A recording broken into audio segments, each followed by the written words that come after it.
Hello and welcome to our latest live chat sponsored by BookTrib, a Merrill Moss media production. Today we are thrilled to have world-renowned executive coach Marshall Goldsmith on to talk about his new book, Triggers, Creating Behavior Change That Lasts, Becoming the Person You Want to Be. He is also the author of the New York Times bestsellers What Got You Here, Won't Get You There, and MOJO, and his client list is a who's who of American CEOs. We also have some exciting news to share as well that hasn't been officially announced. Triggers is number 8 on the Wall Street Journal list, so congratulations, Marshall. That's amazing. Thank you very much. And thank you so much for joining us today. We're so glad to have you here. Thank you. Now, did you have some other news about Amazon that you wanted to share? Yeah. Very happy. Amazon, and this is not a sales report, this is a critic report. The editors ranked it as best business book in business and leadership. So that, for me, that's very exciting. That's amazing. Great news. I also wanted to let our viewers know that we're giving away copies of Triggers, so please stop by booktrib.com after the chat and enter to win. So Marshall, before we get into your new book, Triggers, how did you come up with the best business book title of all time, What Got You Here Won't Get You There? This is so funny. By the way, that is the best business book title of eternity. That book has sold 1.2 million copies, so it's translated into 30 languages. Here's where the title came from. I was at the publishers, and the publisher said, "What's that book about?" I said, "Well, it's kind of like What Got You Here Won't Get You Here." And somebody said, "Well, that sounds stupid. You ought to say What Got You Here Won't Get You There." I said, oh, why don't we call it that? That's where the title came from. It's better to be lucky than it is to be good. That's great. So your new book that is out now is called Triggers. So can you tell us what is a trigger and what's a trigger and why is it important to understand triggers? A trigger is any stimulus that impacts our behavior. Could be a sight, a sound, something typically from the environment. And why is it important? Well, every day we make these wonderful plans about this person we're going to become. And these plans include things like, get in shape and be healthy. And every day, every year, we make New Year's resolutions. And we almost never live up to these resolutions or plans. Why not? Well, we're bombarded with these triggers in the outside world that kind of change and take us off course and off direction. And by understanding how the environment changes us, we can really be much more likely to become the person we want to become. One of the book quotes I like the most came from my good friend Alan Mulally, and he said, "This book can help you create the world around you rather than being created by the world around you." Right. Yeah, I love that point in the book that, we're constantly fighting our environment and that, it's actually not helping us. It's always, we're at odds in a sense. Now, how can we learn to identify and define our triggers? Well, I think a good thing is to learn to monitor our behavior day after day after day. And when we do this, keep track of when we're going off course. And then we start realizing certain environmental factors these triggers from the environment tend to push us away from being the person we want to become. And we can learn how to, number one, anticipate those, and then, if possible, avoid them. Or if not avoid them, at least adjust and change our reaction to them. Right. Now, how about in the workplace? What do you think are the 3 most common workplace triggers? Well, I think I'll give you a couple. One is the bad boss. I'm frustrated with the boss, angry with the boss, bad decision making. The average American spends 15 hours a month carping about their boss or upper management. 15 hours a month, that's terrible. And what a waste of time. Peter Drucker taught me a great lesson. Every decision in life is made by the decision maker. Make peace with that, not the smart person or the good person or the best person. And we waste so much time carping about what we're not going to change. Let me give you another really common funny trigger. Are you ready? I'm driving the car. Late. Lots of traffic. Cars are cutting in front of me. I drive a little further. The person in the front seat goes, "Look out, there's a red light up ahead."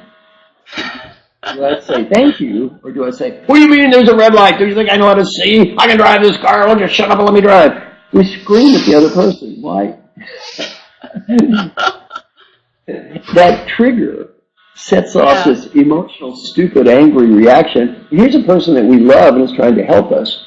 So very important to start monitoring this. It's funny, I've given that example in so many situations. We all say we want the honest truth.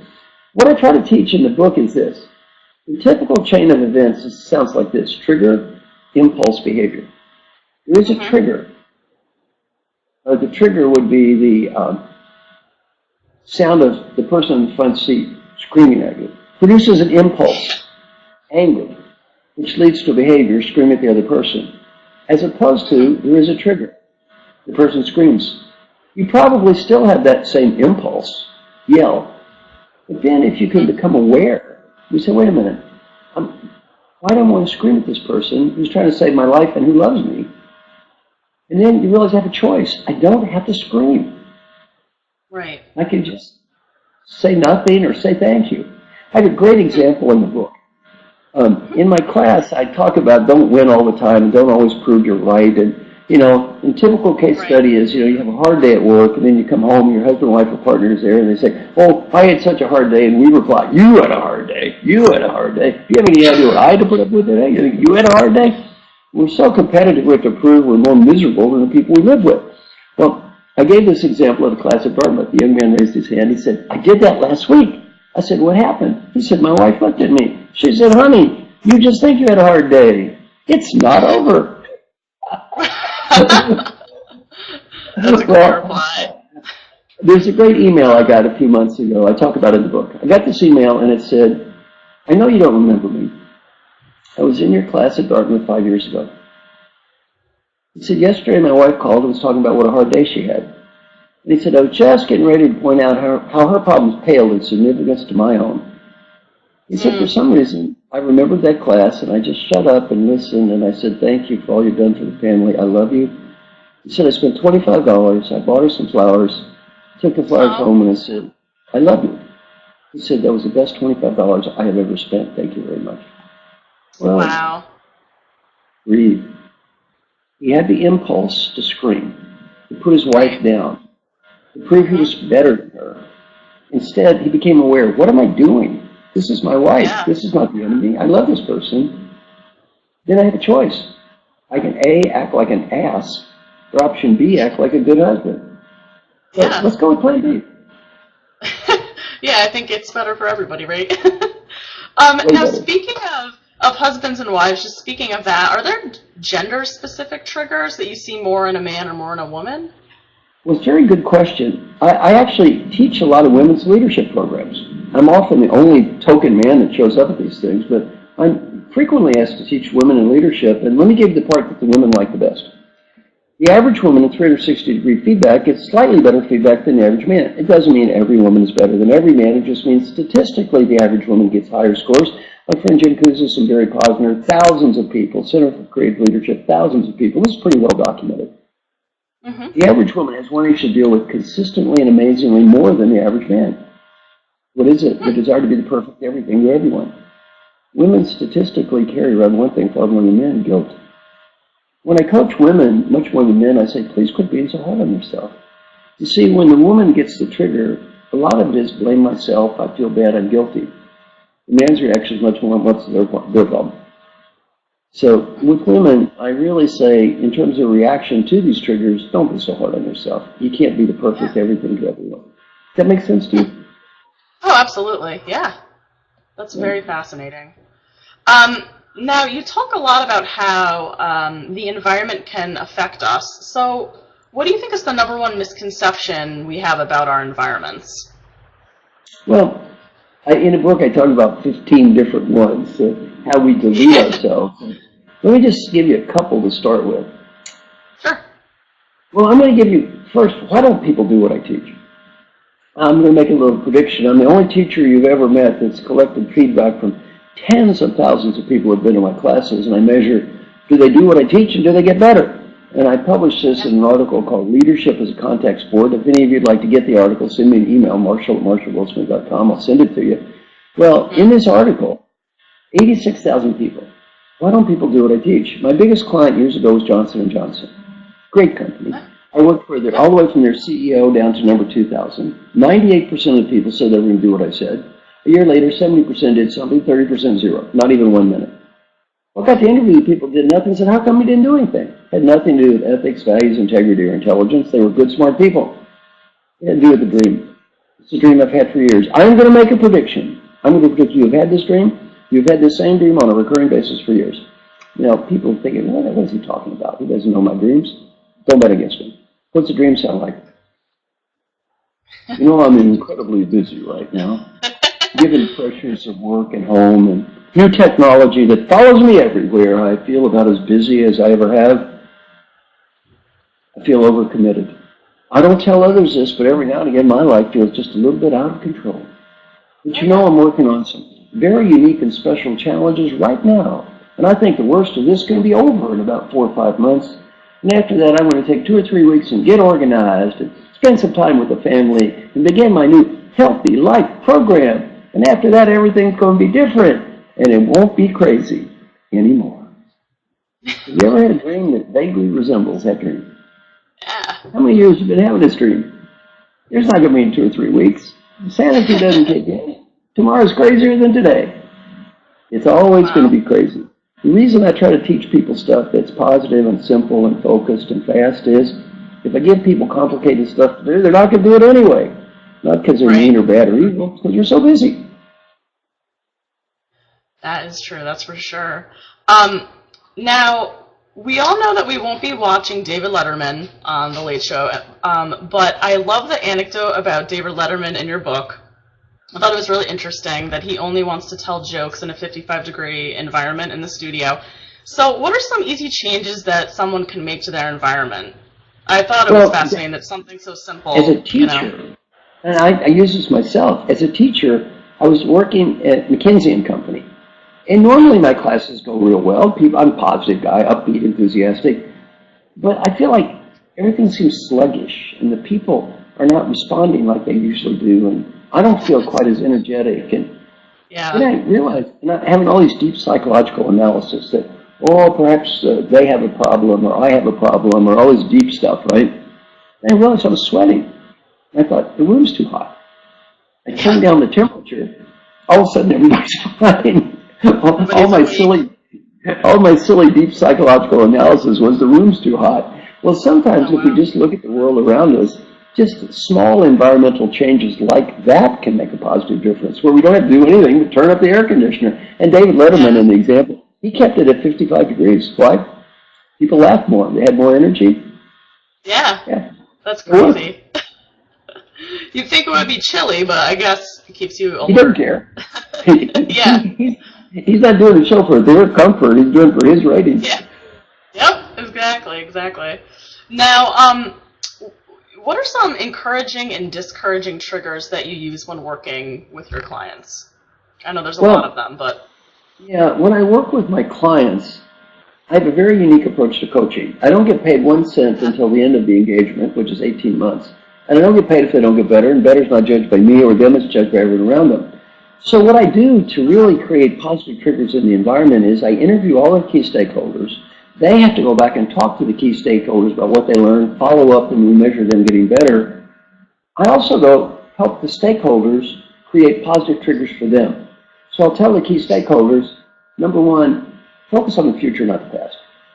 You see, if my clients go back and try to improve, and all they keep doing is dredging up what they did 5 years ago, they can't change that. Number two, I encourage the stakeholders to be positive and supportive, not cynical or sarcastic. Because if I reach out to you and try to improve and you're cynical and sarcastic, it's a trigger that makes me quit.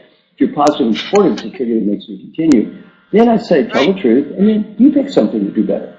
So my client will come back and say, I want to be a better listener, please help me. Then I train the other people to say, here's something I want to do better, please help me. That way everybody's helping each other, not judging each other. When I was the coach of Al Bilali, who was the CEO of the year last year, it was hard to coach one person. 200 people got better. Why? Not only did he get better, everyone around him got better. That's amazing. Now, you've said that regret doesn't get much respect. So what do you mean by that? Well, you know, in life, we need to be sensitive to what does make us feel regret, or even what might make us feel regret. Because regret is a very useful emotion. Regret really helps us focus on what matters. Right. If you think about regret, it teaches you, I wish I hadn't done that. Yeah. Why do I wish I hadn't done that? And by the way, I'm going to have a little thing to do at the very end where I talk about how to avoid regret and be in an environment where you're going to have less of it. So I think it's a very positive emotion in terms of learning. Mm-hmm. Yeah, I would always think sweep it under the rug, but you really need to confront it. Now, I know that I love a cold, fountain soda every once in a while, and I thought it was interesting about the Bloomberg Soda Law that you talked about, used it as an example of how humans are geniuses in inventing reasons to avoid change. So can you tell us a little bit about that?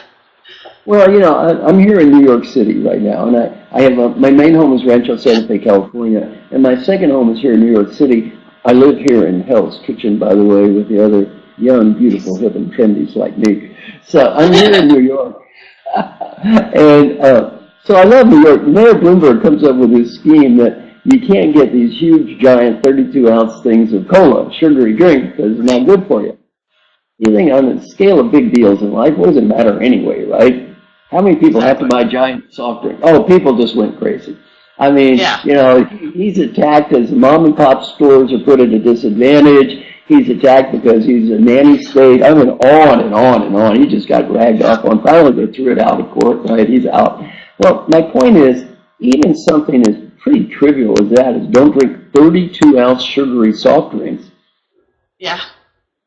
People don't like that. Why? We are more interested in attacking the strategy of change than in changing. Mm-hmm. We're more interested in attacking him, attacking the strategy, than we're actually doing something ourselves, even when doing something is, on a scale of life's big deals, pretty harmless. Yeah, I mean, they could always get refills. Exactly. So, I do. Yeah, exactly.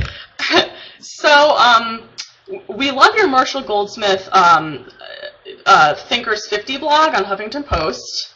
It's amazing. For those who don't know, it's 50 blogs in 50 weeks. So can you tell us a little bit about the process? What was it like coming up with new ideas and, nuggets of wisdom each week? Well, it's amazing. It was good for me.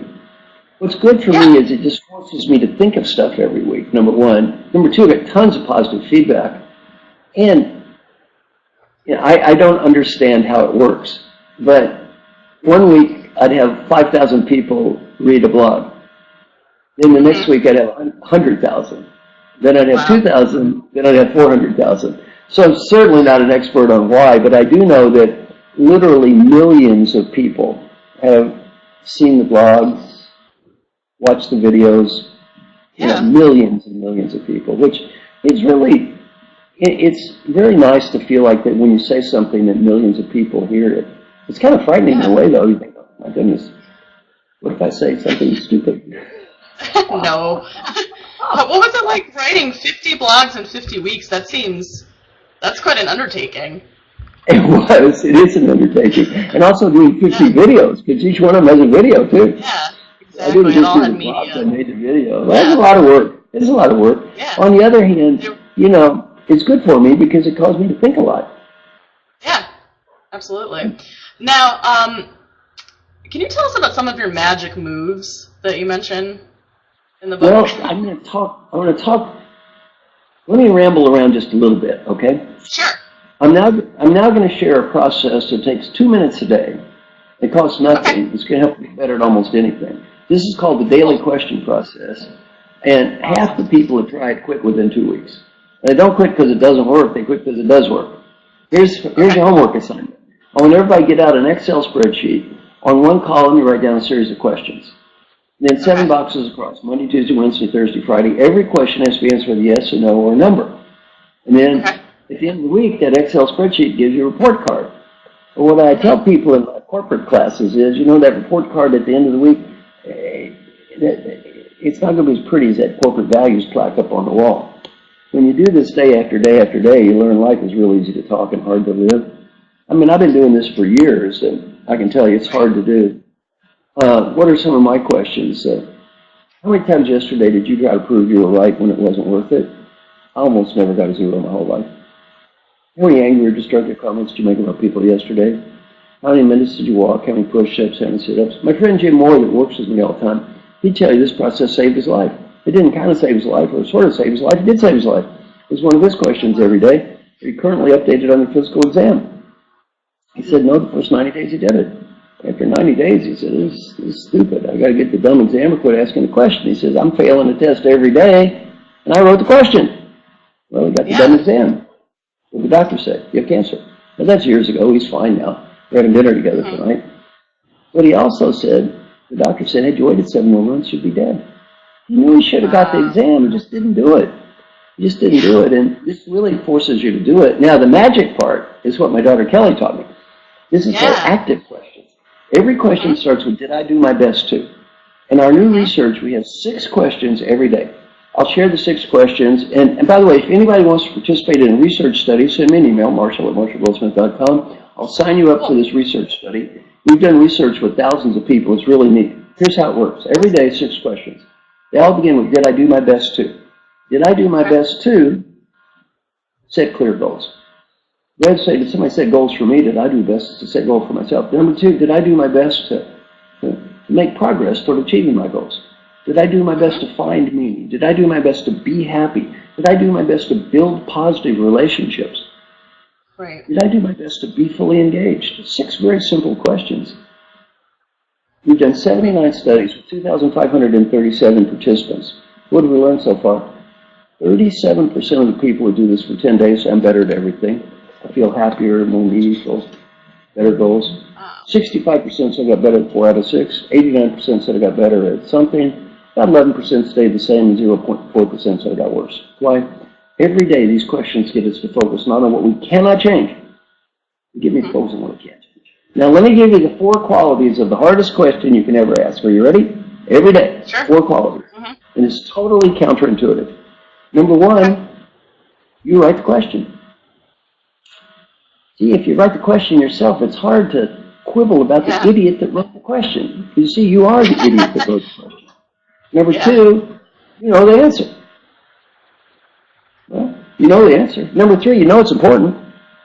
And number 4, all you have to do to get a high score is try. All you have to do to get a high score is try. Well, why is that so hard every day? Because you see, if I wrote the question and I know the answer, I know it's important, I didn't even try, who am I going to blame for that? Yeah. This is so hard because it's so much easier to play the role of victim and poor me and I can't help it and it's not my fault. Right. It is to every day look in that mirror and say, did I even do what I'm responsible for? And most of the time, you know what that answer is? Not so much. Not so much. Make sense? Wow. Yes, it does.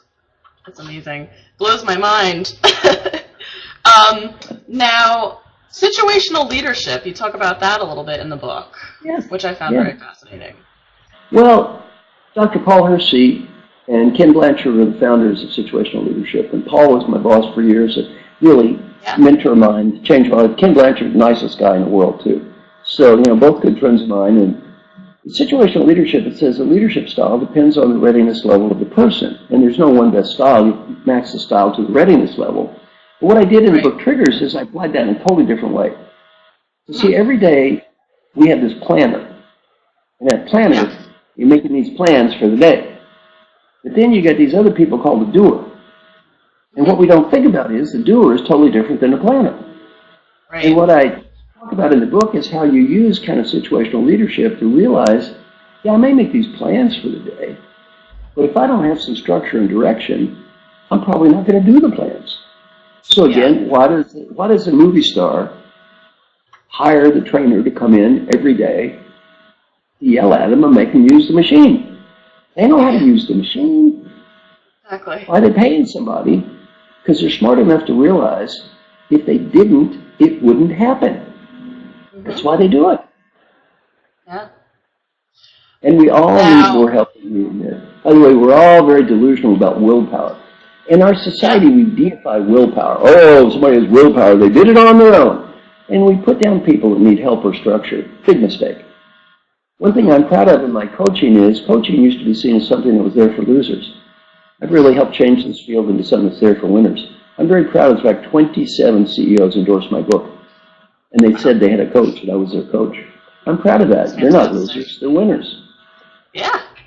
Wow, that's fantastic. Speaking of clients, are there any like really unusual client cases over the years that really stuck out to you? Oh yeah, many. I'm sure. Many, but let me give you. I'll give you one that's the biggest turnaround.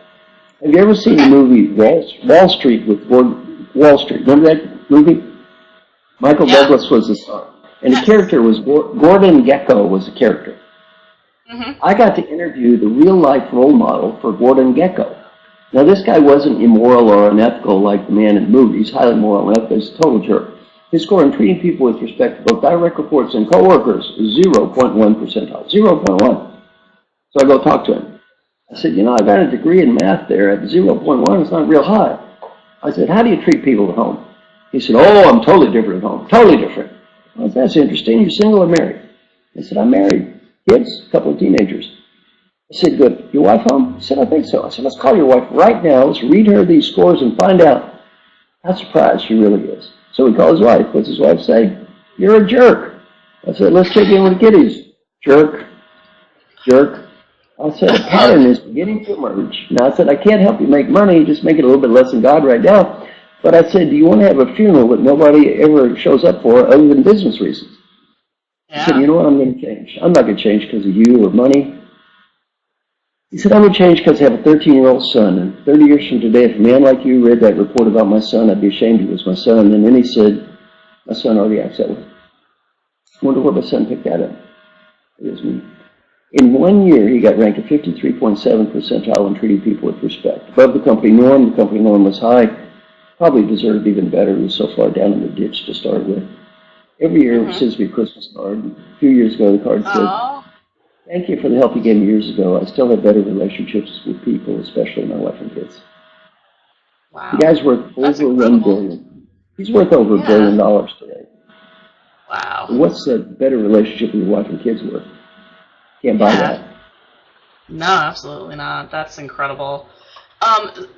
So at what point do you know that your client has become what you say his or her own coach? Like, when do you know that they're ready to... Is there like a marked difference? Is it? I measure long-term change in behavior, typically about a year, year and a half out. And if 18 people a year and a half later say you got better, that's a pretty good measure that you developed some positive long-term habits. So I really try to help them focus on creating these positive long-term changes. And by the way, the theory on this is real simple. People say, does change last? The further out the measure is, the longer the change tends to last. So if I talk to you for a day and you get better, that's nice. A year and a half later, 18 people say you get better, that's a whole lot nicer. That's a whole lot more relevant. So that's what I do. Wow. Now, we have about 3 minutes left. I wanted to let you know that, so you can go and do your thing. I want to finish with my best coaching advice in the whole world. Are you ready? Yes, absolutely. Now, this is the best advice you're going to get in this or any other lifetime. Take a deep breath. I want you to imagine you're 95 years old and you're just getting ready to die. You're on that deathbed. Here comes your last breath.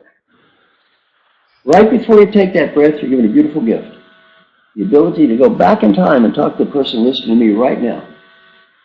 The ability to help that person be a better professional, more important, the ability to help that person have a better life.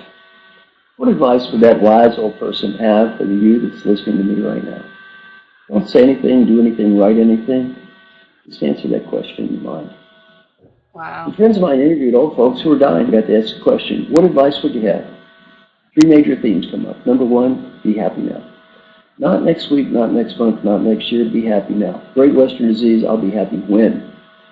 When I get the money, status, BMW. A common comment from old people, I get so busy chasing what I didn't have, I couldn't see what I did have. I already had everything. Don't get so busy chasing what you don't have, you don't see what you do have.